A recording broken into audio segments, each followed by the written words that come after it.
by the GP is go.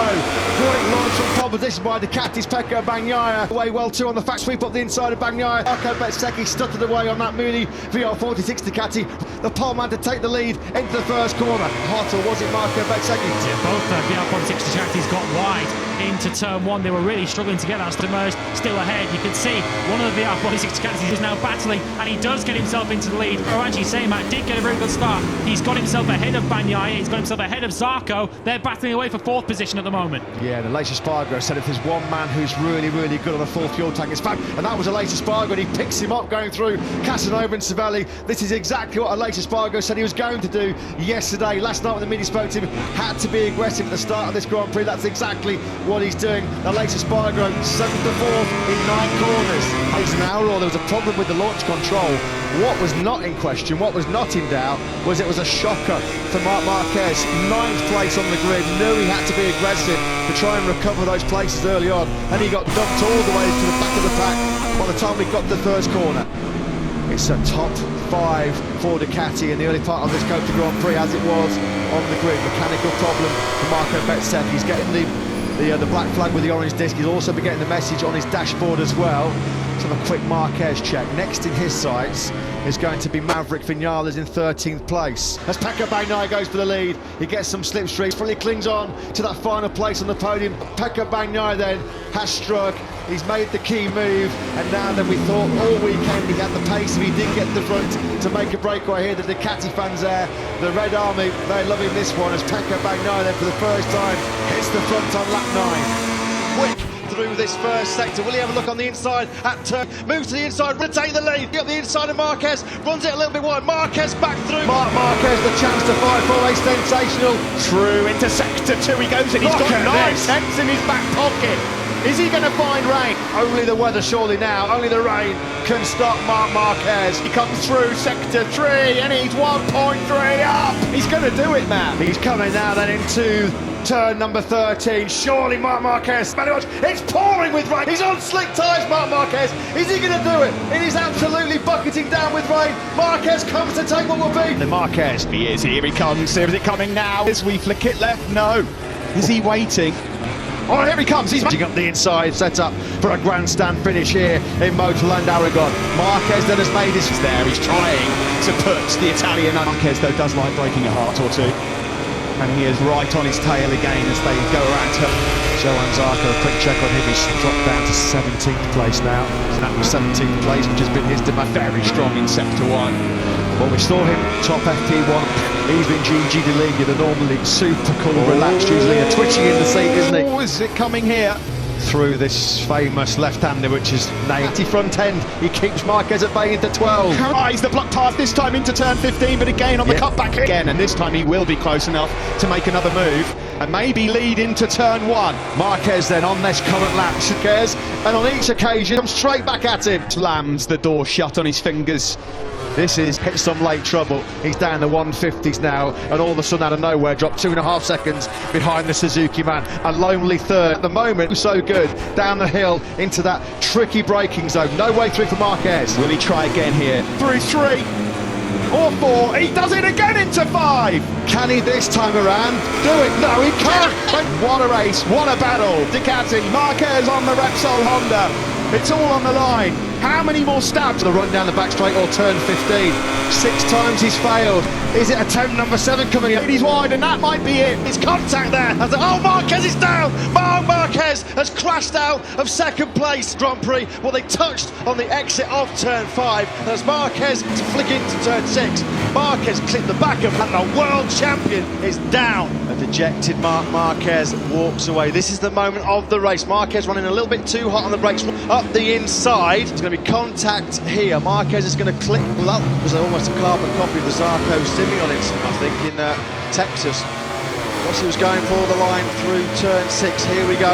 Marc Marquez at one stage was over 4 seconds clear of the field. Quartararo again was quicker than the leading pair, so there's going to be an interesting dynamic going on soon, because Martin appears to have the superior pace of this trio of Ducatis. He's shown that to catch them. Can he now show it to pass them? And if they continue to run in formation like this, just ever so slightly, a 10th or 2 per lap, closing in on this leading group. He did 130.1. his first pole position in 4 years. He looks so good in terms of his race pace as well to fight for a 4th fixture this season. That has got Miller. Miller gets on the inside, going to get it a little bit hot, comes straight back on the inside on the cutback, down the hill into turn number 10. This is a great move. Oh, brilliant bike. See that coming a mile off. Is he going to get outgunned on the climb up towards turn 3? No, he's not. Miller tries to hold on to 3rd place.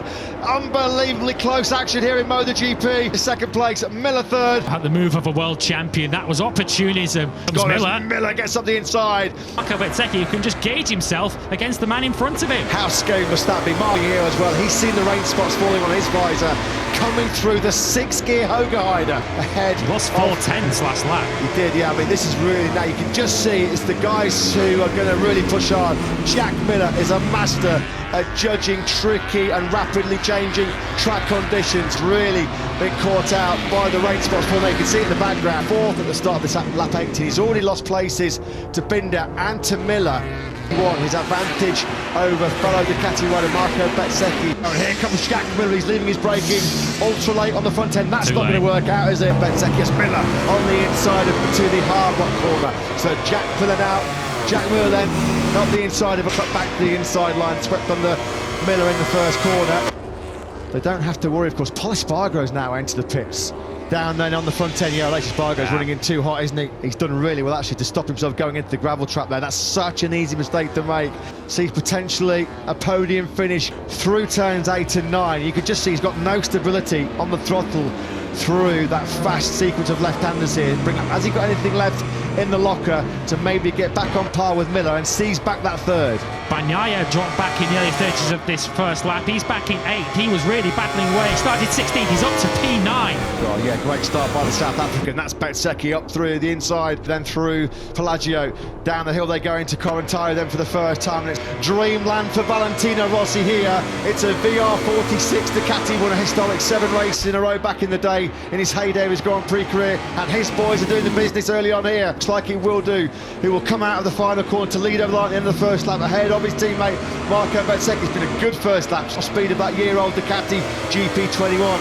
Bagnaia through, sorry Lewis, he got to it. Bagnaia's got his head down here, just at the fastest lap of the Grand Prix, 1:46.940. The only man currently circulating is 5.2 kilometres circuit in the 146s. This is another stunning ride by the reigning world champion. This is why the match will get close. He's just trying to slip out of contention. Is the pace that little bit too hot, using all the power of that GP22 to get up the inside and reverb, resist and fight straight back. This is proper elbows out. He's getting everything he can, every ounce of performance out of himself behind Marco Bezzecchi. He's giving the young Italian. The slipstreaming commenced then. Bezzecchi doesn't need it, and he goes straight past his teammate to the lead. To outbreak, goes to the inside of Bagnaia. Bagnaia still back. Lose out much ground on the straight. There is up into 7th now. Alien territory this for Marco Bezzecchi. He's led and won in Moto3 before. He's led and won in Moto2. This is a whole different story. Who slugs it out, who hasn't put a foot wrong so far on the 72 bike. The chance to eke out a lead that's nearly 3/4 of a second, halfway around this lap 5.